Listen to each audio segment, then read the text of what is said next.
De volta? Bora, galerinha de casa. Meu povo... Nossa senhora, que moleque ferretado esse cara aqui, viu? Aliás, vou dizer, tem uma ruma de... até que melhorou um pouquinho. Bom, reforçar aqui para vocês, @Edgar com D mudo no final. Edgar Borba Professor. Galerinha do online, galerinha do presencial também. Quem quiser, manda dúvidas. Tirar o relógio. Bora? Seguiu o fluxo. Tem algum celular tocando aí aqui, não tem não?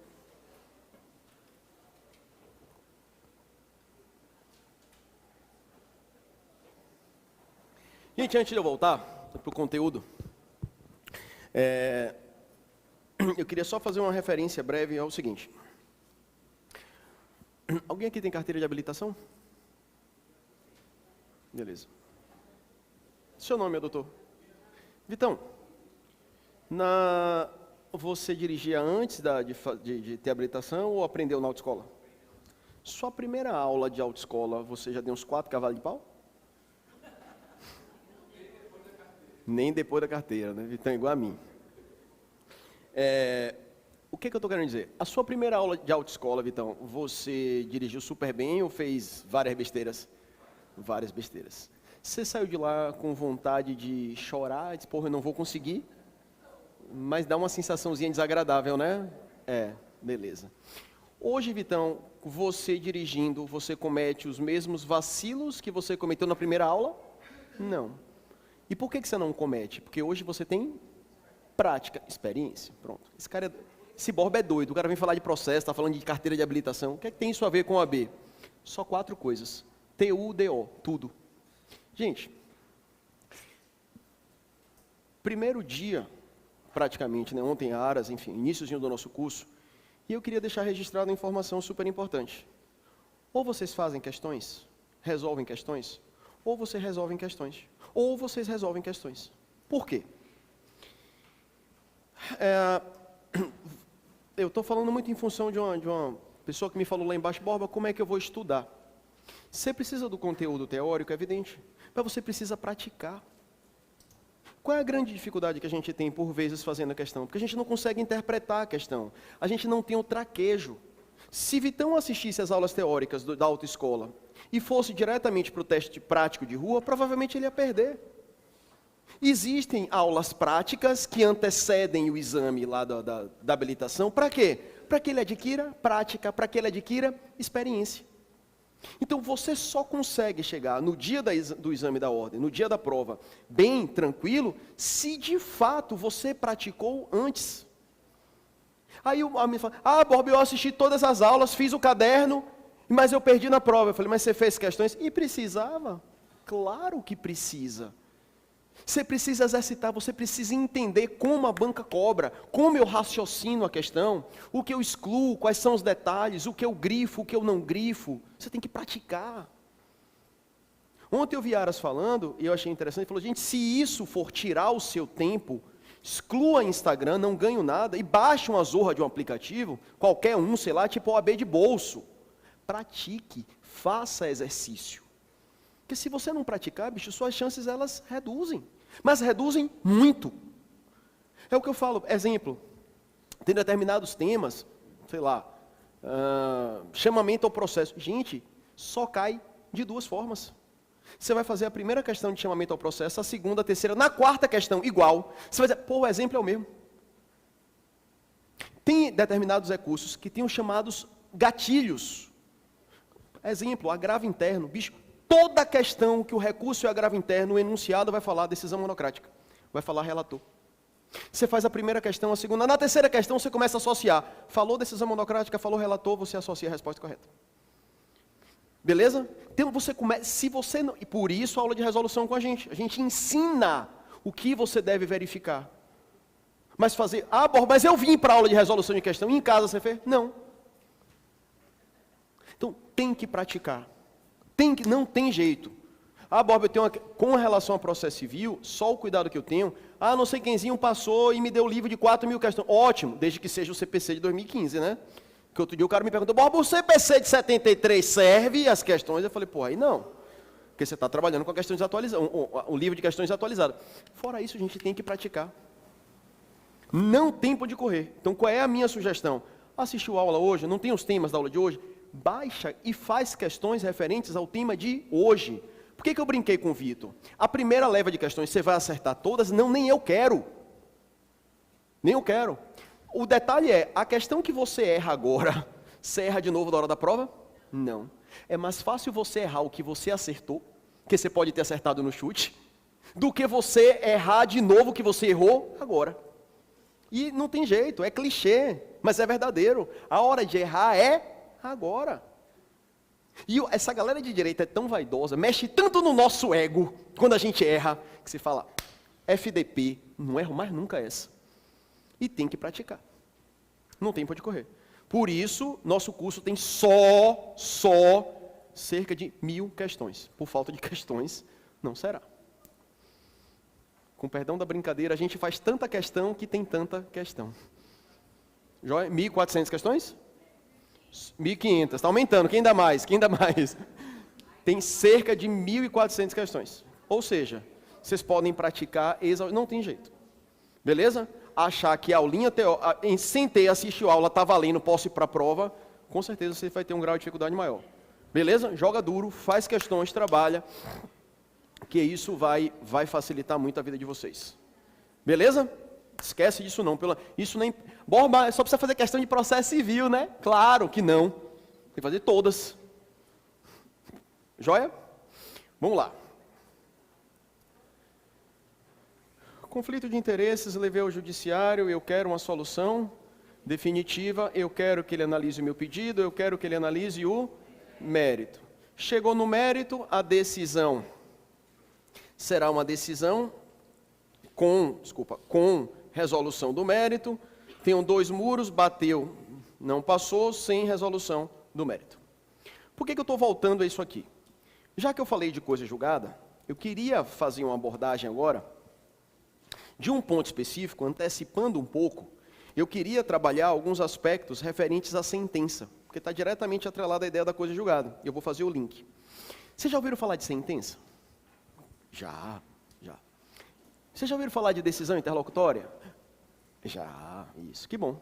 Vocês já ouviram falar de despacho? Já, que legal. E o que é uma decisão interlocutória?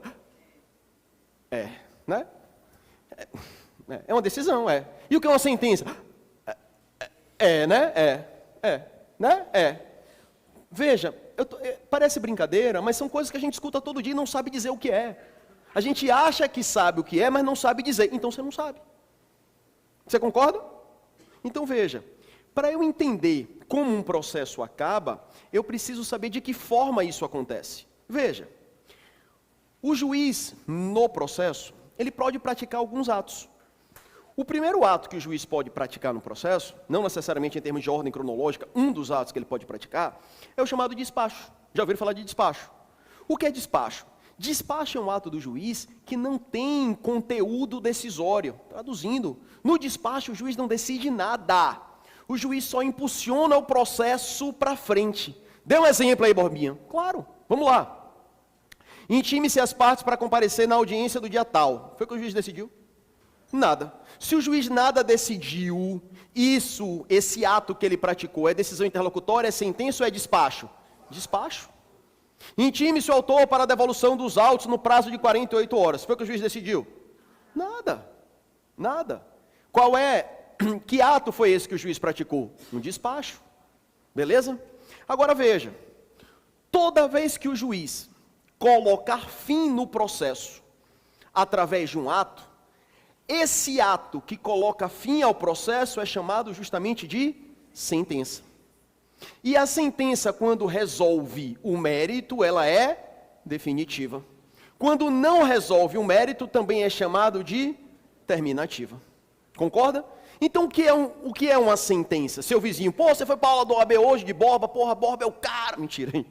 E aí, como é que foi? Então me diga o que é uma sentença. Sentença é o ato do juiz que coloca fim no processo. Analisou o pedido, definitiva. Não analisou, terminativa. O que é sentença? O ato que coloca fim ao processo. Onde você escutar a sentença, acabou ou não acabou? Acabou. Acabou o processo. Por sua vez, no curso do processo, podem ser proferidas várias decisões que não colocam fim a ele. Essas decisões proferidas no curso do processo, que não colocam fim a ele, são chamadas de decisões interlocutórias. Vou dar um exemplo. Eu sou autor e peço assistência judiciária gratuita. O juiz disse, não concedo a assistência. Acabou o processo? Não. Se não acabou o processo, essa decisão do juiz é sentença ou é decisão interlocutória? Decisão interlocutória. Indefiro o pedido de produção de prova testemunhal requerido por Borba. É sentença? Não. Proferida no curso do processo e não colocou fim a ele. É sentença ou é decisão interlocutória? Decisão interlocutória. Beleza? Todo mundo até aí? Veja. Qual o detalhe agora? Ó. A sentença, a decisão judicial, melhor dizendo, ela é composta de 3 elementos estruturais. 3. O que é que compõe estruturalmente uma decisão? 3 elementos. Relatório, fundamentação ou motivação e o chamado dispositivo. O que é o relatório? Veja, para o juiz julgar, nada mais razoável do que ele diga antes, ele resuma tudo o que aconteceu no processo. O que é um relatório? É uma breve síntese de tudo o que aconteceu no processo. Ele vai dizer, o autor disse isso, pediu aquilo, o réu disse isso, falou aquilo, teve audiência, não teve audiência, foi ouvida a testemunha, teve perícia, a perícia concluiu por isso, esse é o relatório. Ou seja, ele sintetiza tudo o que aconteceu no processo, até para demonstrar que ele conhece aquilo que ele vai julgar. Beleza? Pois bem, quando a gente adentra no próximo elemento, esse elemento tem força, vem lá da Constituição Federal, que é a chamada fundamentação ou motivação. Na Constituição Federal está dito lá, toda decisão judicial deve ser fundamentada sob pena de nulidade. Traduzindo, o juiz não pode, numa decisão judicial, dizer assim, ó, condeno o Gil no pagamento de R$1 milhão. Por quê? Porque eu quero. Não. O juiz tem que dizer, eu estou condenando o Gil porque os fatos alegados por autor foram comprovados por testemunha, foram comprovados por perícia. De fato, o pedido do autor está dentro da sistemática do ordenamento jurídico. Na fundamentação ou motivação, o juiz explica as razões pelas quais ele formou o seu convencimento. Não dá para pensar no Estado democrático de direito com decisão do juiz arbitrária, sim porque sim, não porque não. Ele deve justificar, explicitar as razões de fato e de direito pelas quais ele formou o seu convencimento. Até porque, se o juiz não explica por que ele se convenceu ou deixou de convencer, como é que eu posso recorrer? Você concorda comigo? Eu só posso recorrer se eu atacar o fundamento do que o juiz decidiu. Tranquilo? Então, todo mundo entendeu até aqui, meu povo? Fundamentação, motivação, o juiz explicita, explica, justifica as razões pelas quais ele formou aquele convencimento. Se o autor tem razão ou se o autor não tem razão. Joia? E no dispositivo ou conclusão, nada mais é do que o desfecho da decisão. É quando o juiz efetivamente decide. É quando o juiz diz, vamos pegar um exemplo aqui, tá? O juiz faz o relatório, explica tudo. O autor pediu isso, o réu disse aquilo, teve audiência, teve testemunha disse isso, beleza. Passo a decidir, vamos para a fundamentação. Na fundamentação ele diz, diante da confissão do réu, diante da prova testemunhal, diante da prova pericial, eu confirmo que o réu vai ser condenado. Eu confirmo que o autor tem razão. Beleza? Quando eu passo para o último elemento, que é o dispositivo, é quando o juiz vai fazer a conclusão. É quando o juiz diz assim, diante disso, julgo a demanda procedente. Diante disso, concedo o que o autor pediu. Diante disso, defiro o pedido do autor. É quando o juiz efetivamente conclui a sua decisão. No dispositivo, vamos lá. Isto posto, julgo improcedente o pedido formulado pelo autor. Estou falando de relatório, estou falando de motivação ou estou falando de dispositivo? Dispositivo. Dispositivo. Beleza? Perceba. A coisa julgada, lembra da coisa julgada? A coisa julgada Quando a decisão se torna indiscutível e imutável, não podendo ser modificada, lembra? Coisa julgada. A coisa julgada recai apenas e tão somente na parte dispositiva da sentença. Beleza? Por quê? Olha como é simples o processo. Onde é que o juiz de fato decide? No relatório, na fundamentação ou no dispositivo? No dispositivo. A autoridade da coisa julgada vai no relatório, vai na fundamentação ou vai na decisão? Na decisão. Vai no dispositivo. Cai na prova. Numa decisão judicial, a coisa julgada atinge relatório, fundamentação e dispositivo. Sim ou não? Numa decisão judicial, a coisa julgada atinge relatório, fundamentação e dispositivo. Verdadeiro ou falso? De novo. A coisa julgada... Gente, o que é que vai se tornar? O que é coisa julgada? Tornar indiscutível. Confere. O que é que vai ser indiscutível? Não é o desfecho? Conceder ou negar? É ou não é? E o conceder ou negar, está no relatório, está na fundamentação ou está no dispositivo? O que é que vai se tornar indiscutível? O relatório, a fundamentação ou o dispositivo? Então, a coisa julgada recai nos 3 elementos ou só recai no dispositivo? Só no dispositivo. Questão de prova. A coisa julgada atinge relatório, fundamentação e dispositivo da sentença. Verdadeiro ou falso? Verdadeiro ou falso? Falso. A coisa julgada atinge relatório, sim ou não? Coisa julgada atinge relatório da decisão, sim ou não? Coisa julgada atinge fundamentação, sim ou não? Coisa julgada atinge a parte dispositiva da sentença, sim ou não? Sim. Tranquilo? Todo mundo consegue entender isso, meu povo? Veja. Se esses elementos são considerados elementos essenciais, estruturais, eles podem estar lá ou eles devem estar na sentença? Devem. Veja. Relatório, fundamentação e dispositivo. A coisa julgada recai onde? Dispositivo. Beleza? Se são elementos estruturais e a decisão judicial não tem relatório, vocês acham que essa decisão é válida ou inválida? Vamos lá. Tem que ter relatório. Mas a decisão não tem relatório. Essa decisão que não tem relatório é válida ou inválida? Inválida, porque deveria ter e não tem. Eu vou então dizer, a ausência de relatório implica em invalidade da decisão, sim ou não? Sim. Porque tinha que ter e não tem. A decisão tem que ser fundamentada, sim ou não? Sim. Se a decisão não for fundamentada, ela é válida ou inválida? Inválida. Isso. Agora veja, olha o detalhe. Vocês concordam comigo que no dispositivo é quando o juiz decide? Sim. É no dispositivo que está a decisão em si? Sim ou não? Se não existe dispositivo, essa decisão é inválida ou é ato inexistente? Ato inexistente. Porque se é no dispositivo que existe a decisão, efetivamente, se não existe dispositivo, não existe decisão. Todo mundo consegue enxergar isso, gente? Vamos lá, de novo. Relatório, fundamentação e dispositivo. Onde é que... Dispositivo... Peraí. Dispositivo é quando o juiz decide. Pronto.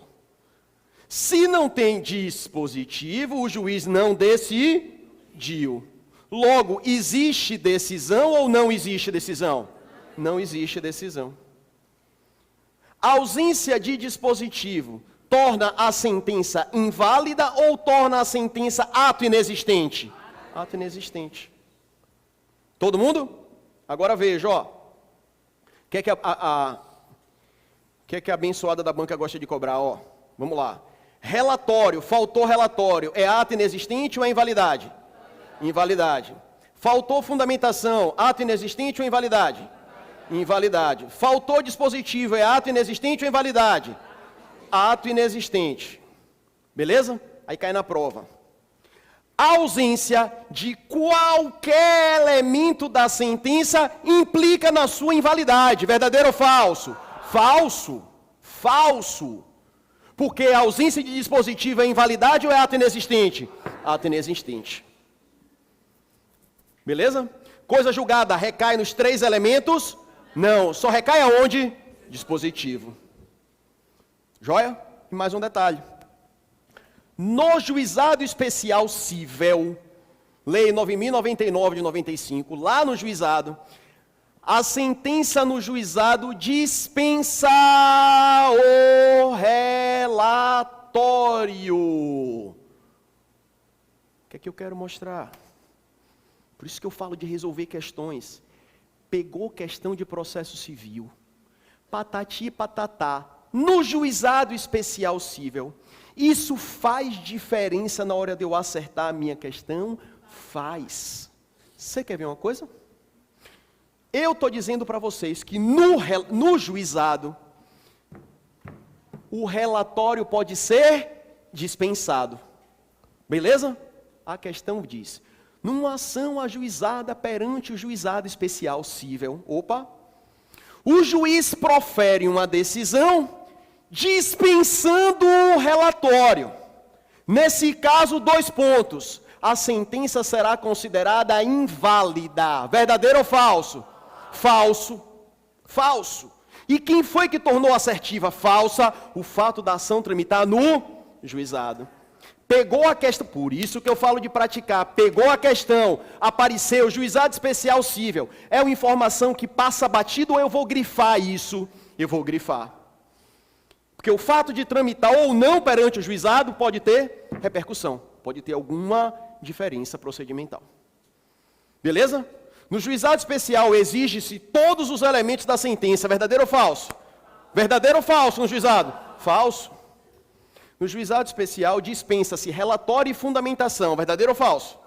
Verdadeiro ou falso? Falso. Só se dispensa o relatório. Todo mundo? Gente, só um parênteses rapidinho. Está muito difícil, está muito complexo, está sossegado? Belezinha? Vamos lá.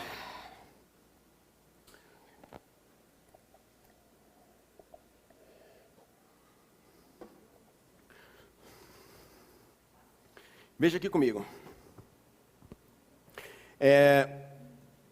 Quando a gente fala em decisão sem resolução do mérito, e decisão... Aliás, caiu na última prova.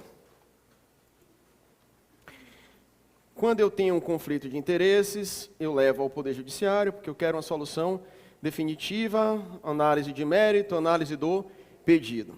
Quando não cabe mais recurso, quando é o fim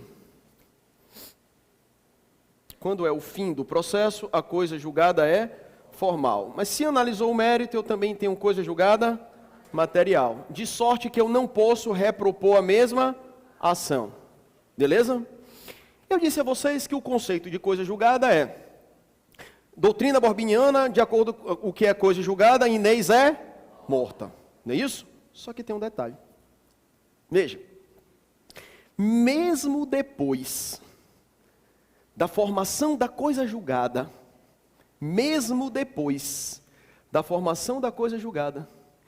é possível que eu desconstitua essa decisão transitada em julgado. É como se Inês morta pudesse ressuscitar. No ordenamento jurídico brasileiro, Inês morta é Inês morta ou Inês morta pode ressuscitar? Pode ressuscitar. Existe um mecanismo que busca a ressuscitação, aspas, pelo amor de Deus, né? Uma vez na graduação a menina botou isso. A ação rescisória é um mecanismo de ressuscitação da sentença. Não. Veja, qual o mecanismo que eu faço? Qual é o instrumento, o instituto processual que eu utilizo? Para ressuscitar uma decisão transitada em julgado, é a chamada ação rescisória.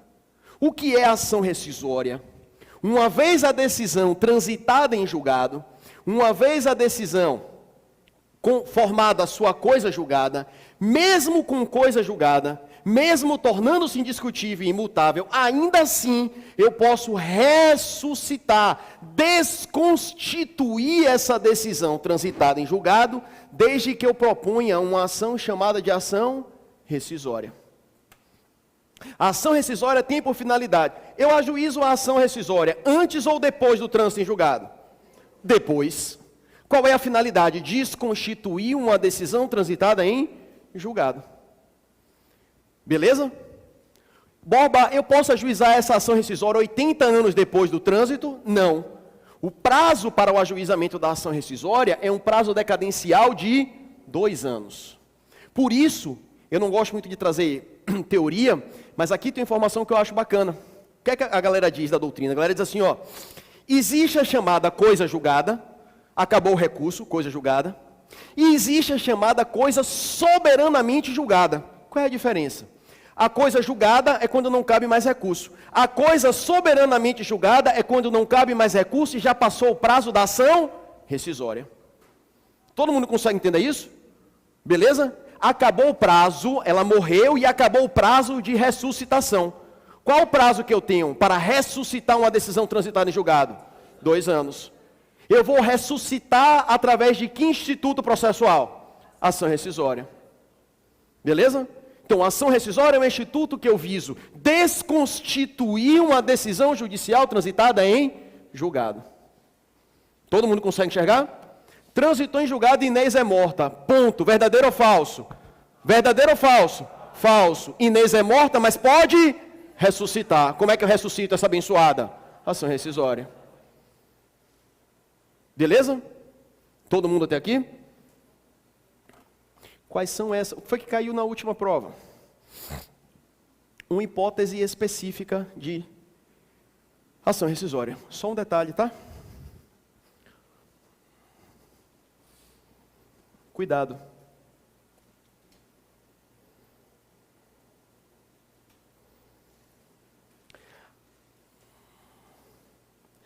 A ação rescisória, ela cabe tanto para desconstituir decisões judiciais transitadas em julgados que analisaram o mérito, como decisões judiciais que não analisaram o mérito.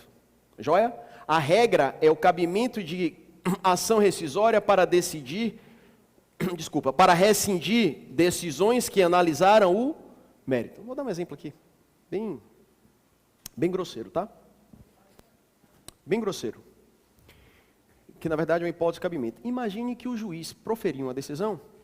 A decisão de mérito transitada em julgado foi proferida por um juiz que incorreu no crime de corrupção passiva.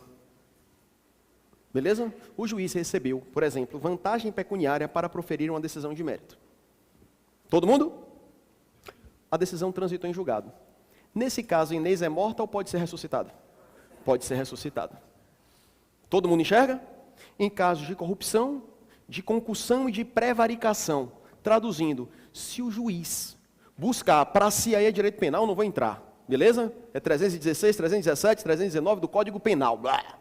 Se o juiz, grosso modo, buscar para si ou para ontem vantagem em razão do cargo que ocupa, ou promessa de obtenção de vantagem, essa decisão de mérito, mesmo transitada em julgado, mesmo Inês morta, ela pode ser ressuscitada, ela pode ser desconstituída. Por quê? Foi proferida por um juiz que proferiu aquela decisão, com perdão da redundância, incorrendo nesses 3 crimes. Beleza? No caso da última prova da OAB, o que foi que caiu?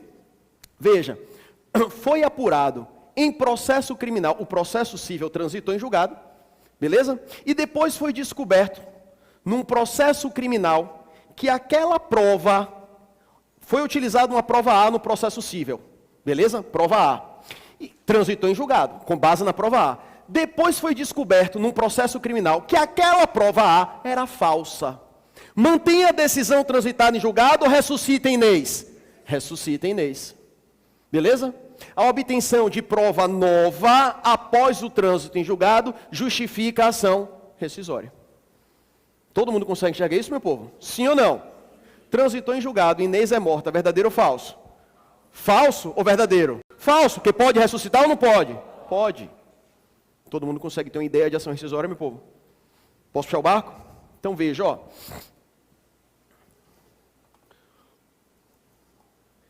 Galerinha que ainda... Vocês vão trazer caderno ainda, gente? Quem conseguiu anotar tudo? 2, 3. Tá bom. Vamos lá aqui agora comigo, ó. Ó o que eu quero de processo civil com vocês, ó. Conflito de interesses, levei ao Poder Judiciário porque eu quero uma solução definitiva. Eu quero, na verdade, que o juiz analise o meu pedido, eu quero que ele analise o mérito. Todavia, para chegar numa decisão de mérito, ele precisa ultrapassar duas barreiras: condições da ação e pressupostos processuais. Condições da ação, legitimidade das partes, interesse de agir. Legitimidade das partes pode ser ordinária, discuto direito próprio em nome próprio, ou extraordinária, discuto em nome próprio, direito alheio tem que estar previsto na lei e é sinônimo de substituto processual. Interesse de agir, meu processo tem que me trazer utilidade prática e meu processo deve adotar a via, o caminho processual adequado. Se eu não tenho legitimidade, não tenho interesse de agir, o processo bate no muro e cai. Processo extinto, sem resolução do mérito. Se é sem resolução do mérito, é a mesma coisa dizer que é terminativa. Todo mundo até aqui? Todo mundo? Quando eu falo de pressuposto processual de pessoas casadas, ação real imobiliária, eu posso ajuizar independentemente do consentimento da presença da minha mulher? Não, salvo se eu for casado pelo regime da separação total. Lembrando, esse regramento que se aplica para pessoas casadas se aplica exatamente para quem vive em união estável. Dá no mesmo. Tranquilo? Pergunto a vocês.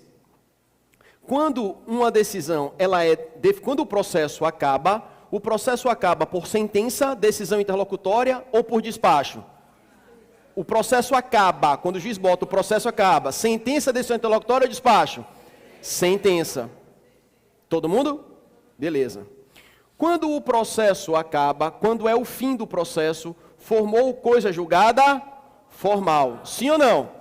Se analisou o mérito, é só formal ou material também? Posso repropor? Posso ou não posso? Inês é morto ou pode ressuscitar? Qual é o instituto processual para ressuscitar? A ação rescisória. Ad eterno ou prazo de 2 anos? Decadencial ou prescricional? Decadencial. Tranquilo até aí? Fim do processo, não julgou o mérito. Posso repropor ou não posso? Posso? Posso ou não posso? Distribuo a nova ação livremente ou vai por dependência? Vai por dependência. Tranquilo até aqui? Todo mundo? Meu processo está no juizado. Faltou fundamentação. Eu posso considerar essa decisão ato inexistente, verdadeiro ou falso? Falso. É inválido ou não é? Juizado especial, faltou relatório, válido ou inválido? Juizado, válido ou inválido? Válido. Juizado pode dispensar relatório ou não pode? Faltou dispositivo, invalidade ou ato inexistente? Vocês lembram daquela propaganda compre batom? Vocês lembram daquela propaganda não esqueça a minha calói? Pois é. É do meu tempo, né? É exatamente isso. Olhe para o quadro. Pessoal, isso é marketing, isso é marqueteiro. Não, eu sou presepeiro, até sou. Mas é para mostrar, gente, você desenvolve o raciocínio e não seguir linearidade agora não. Para você ver, é isso aí. Veja, o que é que eu quero? Eu saí de jurisdição e fui até a ação rescisória. Nas próximas aulas a gente vai preencher esse conteúdo aqui no meio. Desse jeito. Para mostrar que o processo civil dá para compreender. Beleza? Coisa julgada, cai aonde? Relatório, fundamentação, dispositivo. Solta o detalhe. Fazer questão é um saco, né? Também acho. O que é pior? Vocês estão fazendo questões aqui comigo. Só que não dá tempo nem de pensar. Você faz questão oral. Quando você tem tempo de ler, você lê, reflete. Aqui, o que vocês estão fazendo? Verdadeiro ou falso? Pá! Verdadeiro ou falso? Pá! Para mostrar como vocês estão. Resolvendo questões aqui. Ao vivo e a cores. Tem que manter esse ritmo. Para que a coisa ganhe densidade, ganhe fluidez. Show de bola? Ou show de bola? Certo? Então, vamos fazer o seguinte aqui, ó. Vira a página aqui rapidinho, só para eu falar uma coisa para vocês. Vocês já ouviram falar de... Adoro. Litisconsórcio? Já, né? Como é o nome da senhora? Isabela. Isa ou Bela? Tanto faz? Isabela. Isabela, e o que é litisconsórcio? Né? Né? Borba, você sabe, Borba, sim, eu sei. O que eu estou querendo mostrar para vocês, gente? Litisconsórcio nada mais é, essas podem notar o conceito. Litisconsórcio nada mais é do que...